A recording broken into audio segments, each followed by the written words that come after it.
TDS। तो TDS होता क्या है, TDS कैसे अप्लाई करते हैं, TDS किन पर लगता है और ये कैसे डिडक्शन होता है, आज पूरा कॉन्सेप्ट हम इस वीडियो में क्लियर करेंगे। तो स्टूडेंट्स आप वीडियो में कंटिन्यू बने रहें। आइए सबसे पहले हम TDS का फुल फॉर्म जान लेते हैं कि TDS का फुल फॉर्म क्या होता है। तो TDS का फुल फॉर्म होता है tax deduction at source. TDS कर्मचारी की सैलरी पर डिडक्शन होता है, जो कर्मचारी की हमारी सैलरी होती है, जो हमारे एम्प्लॉयज़ होते हैं, एम्प्लॉयज़ की सैलरी में से डिडक्शन होता है और डिडक्शन करने के बाद हमें एम्प्लॉयज़ को सैलरी पे करना होता है। तो सबसे पहले आपको TDS एक्टिवेट करने के लिए कीबोर्ड की सहायता से F11 बटन दबाना है। F11 बटन के बाद आपको जाना है स्टेटरी टैक्सेशन पर। कहाँ जाना है स्टूडेंट्स? स्टेटरी टैक्सेशन पर। यहाँ पर आपको जाकर TDS ऑप्शंस पर जाना है, यानी कि आपको यहाँ से यस करना है enable tax deduction at source. यहाँ से आप यस करें ऑप्शन। नेक्स्ट ऑप्शन आपका सेट अल्टर TDS डिटेल्स, यानी कि हमें यहाँ पर डिटेल ऑप्शंस भी फिल करना है।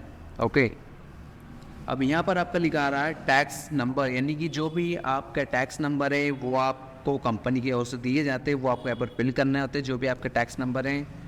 टैक्स आपका किसको पे होगा, गवर्नमेंट या किसी अदर संस्था को, तो हम करते हैं यहाँ पर गवर्नमेंट को। Okay, name of person responsible, यानी कि जो भी TDS कटने की जिम्मेदारी लेता है उस व्यक्ति की यहाँ पर आप डिटेल फिल करें, ऑनर या अकाउंटेंट की। ओके, इंटर लास्ट तक इंटर फिल करें।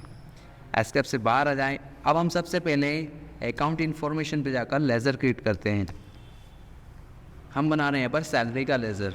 सैलरी क्या है? सैलरी हमारा डायरेक्ट एक्सपेंसेस, जो कि एक खर्च है।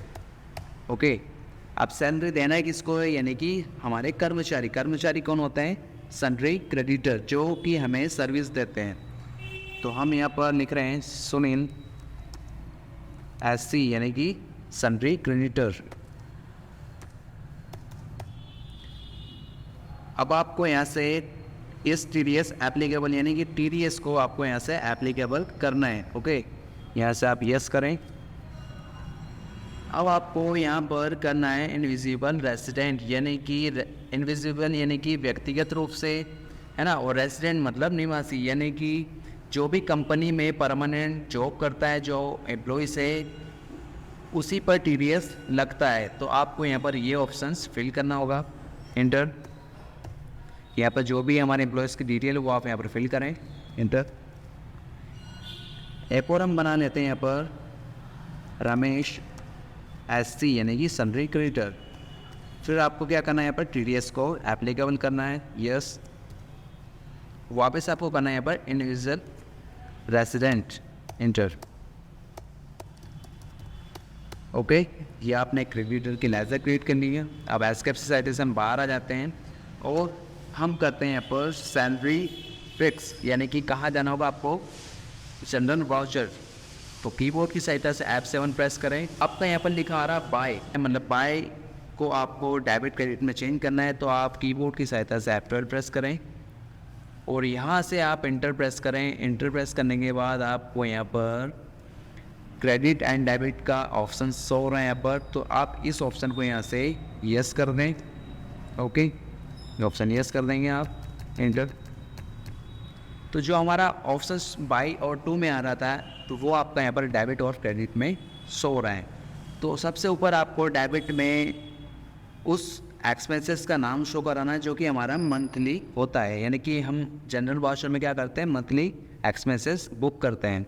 तो सबसे पहले आपका एक्सपेंसेस का नाम शो कराएं, यानी कि सैलरी हमारा क्या है, मंथली एक्सपेंसेस है।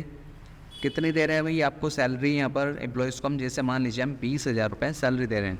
इंटर प्रेस करें, यहाँ पर आपको क्रेडिट करना है। ओके, अब यहाँ पर उस पर्सन का नाम आएगा जिसको आप सैलरी दे रहे हैं, यानी कि हमने नाम लिखा है यहाँ पर सुनील। सुनील कौन है? हमारा सैलरी क्रेडिटर, यानी कि जो हमारा एम्प्लॉय से। इंटर फिल करें। अब जैसे इंटर आपने दबाया तो कुछ ऑप्शंस आपके सामने दिखाई दे रहे हैं। यहाँ पर आपको करना होगा new refer. Inter. New refer करने के बाद यहाँ पर लिखा आ रहा है TDS लेजर, यानी कि आपको यहाँ पर TDS का लेज़र क्रिएट करना है। अल्टर के साथ सी प्रेस करके आप डायरेक्ट ही TDS लेजर क्रिएट कर सकते हैं। TDS, okay. TDS क्या हमारा है, ड्यूटीज़ टैक्सेस। तो ये किसके अंतर्गत आएगा आपका, ड्यूटीज़ एंड टैक्सेस।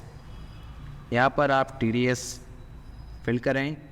अब TDS जो आपका रहता है ये एक प्रोफेशनल टैक्स रहता है जो कि आपके प्रोफेशनल के अंतर्गत आएगा। यहाँ से आप fees for professional technical service fill करें, इंटर, ओके। तो देखिए आपका यहाँ पर जो TDS है वो आपका 10% लग चुका है। कितना परसेंट, 10%, ओके। इंटर प्रेस करें। ऐसे आपका दूसरे व्यक्ति की सैलरी फिक्स कर लेना है आपको। जैसे इसको हम 15,000 या 14,000 रुपये सैलरी देना है इसकी। कौन है, रमेश सैलरी क्रेडिटर, 14,000 सैलरी। अब आपको यहाँ पर न्यू रिफर करना है। न्यू रिफर करने के बाद आपको यहाँ से TDS लेजर को फिल करना है, ओके। ये आपका TDS 10% लग चुका है, एंटर प्रेस करें। अब TDS आपने 10% अप्लाई कर दिया, लेकिन अब आपको करना है डिडक्शन। यानी कि डिडक्शन करने के लिए आपको कीबोर्ड की सहायता से Alt+S प्रेस करना है। क्या करना है, Alt+S, या फिर आप यहाँ पर TDS डिडक्शन ऑप्शंस पे भी क्लिक कर सकते हैं, ओके। लेकिन हम कीबोर्ड की सहायता से Alt+S प्रेस करते हैं। तो जैसे ही आपने Alt+S प्रेस करा है तो यहाँ पर आपका लिखा आ रहा है TDS डिडक्शन, ओके। अब यहाँ पर उन्हीं व्यक्ति का नाम शो होगा जिनकी आपने सैलरी फिक्स करी। जैसे हमने रमेश SC यानी कि इसकी हमने सैलरी फिक्स करी है, तो इसकी सैलरी के ऊपर से हम TDS को डिडक्शन कर लेते हैं, यानी कि कटौती कर लेते हैं। इंटर प्रेस करना है आपको, इंटर। तो देखिए आपका यहाँ पर 1586 रुपये डिडक्शन हो चुका है, ठीक है। अब आपको बताना है क्या डिडक्शन हुआ है, हमारा TDS, ओके। लास्ट तक इंटर प्रेस करें, ये हमारा सैलरी से डिडक्शन हो गया। वापस कीबोर्ड की सहायता से Alt+S प्रेस करें आप, और सेकंड व्यक्ति जो हमारा सुनील है इसकी सैलरी से आप डिडक्शन करेंगे, इंटर। देखिए 2266 रुपये हमारा यहाँ पर डिडक्शन हो चुका है। इसके बाद इंटर प्रेस करें, ओके। तो ये इस प्रकार आप किसी भी पर्सन, किसी भी कर्मचारी की सैलरी पर से TDS को डिडक्शन कर सकते हैं। अब आपको जाना है पेमेंट वाउचर में, यानी कि हमें एम्प्लॉयज़ को पेमेंट करना है। TDS तो हमने सैलरी पर से डिडक्शन कर लिया है। अब जितना भी TDS डिडक्शन के बाद सैलरी उसकी बची हुई है उतना हम इसको पेड कर देते हैं, यानी कि आपको पेमेंट वाउचर में जाना है। पेमेंट में वाउचर में जाने के लिए आपको कीबोर्ड की सहायता से F5 प्रेस करना है, ओके। अकाउंट में आप कैश करना है। जैसे हम अगर आप बैंक के थ्रू पेमेंट करें तो आप बैंक का नाम कर सकते हैं। अब हमें किसको पेमेंट करना है, सैलरी क्रेडिटर, यानी कि कौन, सुनील को। कितना पैसा हमें भुगतान करना है इसको, 17,734 रुपये। इतना हमारा पैसा 20,000 में से बचा हुआ है डिडक्शन के बाद, इतना हम अमाउंट इसको पेड कर रहे हैं, ओके। दूसरा व्यक्ति हमारा कौन है, रमेश। तो रमेश को हम यहाँ पर सिलेक्ट कर रहे हैं। अब डिडक्शन करने के बाद आपका अमाउंट कितना बचा हुआ है सैलरी में से, 12,414 रुपये, यानी कि टोटल 15,000 सैलरी थी, बाकी का हमारा TDS डिडक्शन हो गया, और इतना हमारा अमाउंट अब इसको पे करना है, ठीक है। इंटर प्रेस करें, ऑन अकाउंट करें यहाँ पर, और लास्ट तक इंटर प्रेस करें। तो इस टाइप आप किसी भी कर्मचारी के ऊपर सैलरी के ऊपर आप TDS को डिडक्शन कर सकते हैं, और डिडक्शन करने के बाद उसको भुगतान कर सकते हैं। तो उम्मीद करता हूँ कि आपको अच्छे से समझ आया होगा कि किस टाइप आप सैलरी के ऊपर TDS अप्लाई करते हैं, कैसे डिडक्शन करते हैं, ओके। तो मिलते हैं अगली वीडियो में।